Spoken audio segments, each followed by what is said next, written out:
تو 4 دن، جمعے کا دن، عرفہ کا دن، عید الفطر کا دن اور بقرعید کا دن بے پناہ انسانوں کے اللہ مغفرت فرما، بے پناہ انسانوں.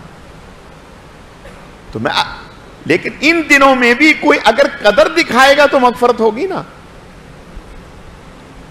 اگر کوئی آدمی عید کے مجمع میں نہیں آ رہا، کہہ رہا مجھے ضرورت نہیں، تو اب بتاؤ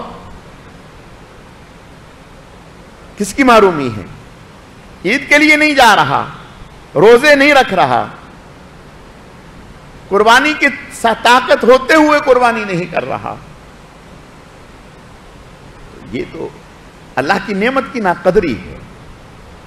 تو فرمایا کہ یہ دن آپ صلی اللہ علیہ وسلم کا ارشاد ہے، غالباً حضرت جابر رضی اللہ تعالیٰ، آپ نے ارشاد فرمایا کہ ان دنوں میں دعاؤں کا بہت زیادہ اہتمام کرو، بہت زیادہ دعاؤں کا اہتمام کرو، بہت زیادہ استغفار کرو، اور بہت زیادہ اللہ کے راستے میں صدقہ اور خیرات کرو.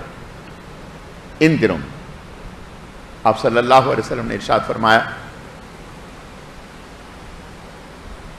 کہ جو ان دنوں میں روزہ رکھتا ہے، ہر روزے پر سال کا ثواب تو ہے ہی، ہر روزے پر سال کا ثواب تو ہے ہی. فرمایا ہر روزے پر 100 اونٹ قربان کرنے کا بھی ثواب ہے، 100 غلام آزاد کرنے کا ثواب ہے، 100 گھوڑا اللہ کے راستے میں جہاد کے لیے دینے کا اجر و ثواب ہے. یہ ایک روزے پر.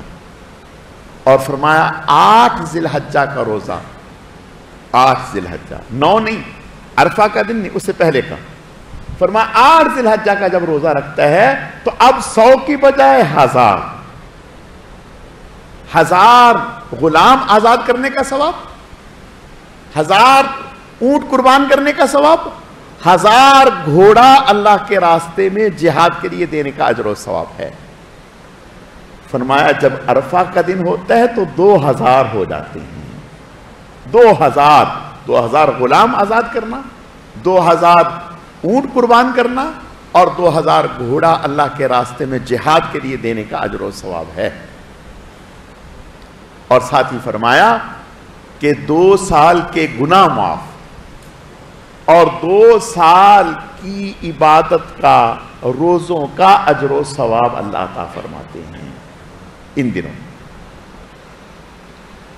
علماء نے لکھا ہے حضرت عبداللہ ابن عمر رضی اللہ تعالیٰ اٹھتے بیٹھتے چلتے پھرتے بستر پر لیٹے ہوئے ان دنوں میں لا الہ الا اللہ، اللہ اکبر، بس یہی زبان پر جاری رہتا ہے، یہی زبان پر جاری رہتا ہے.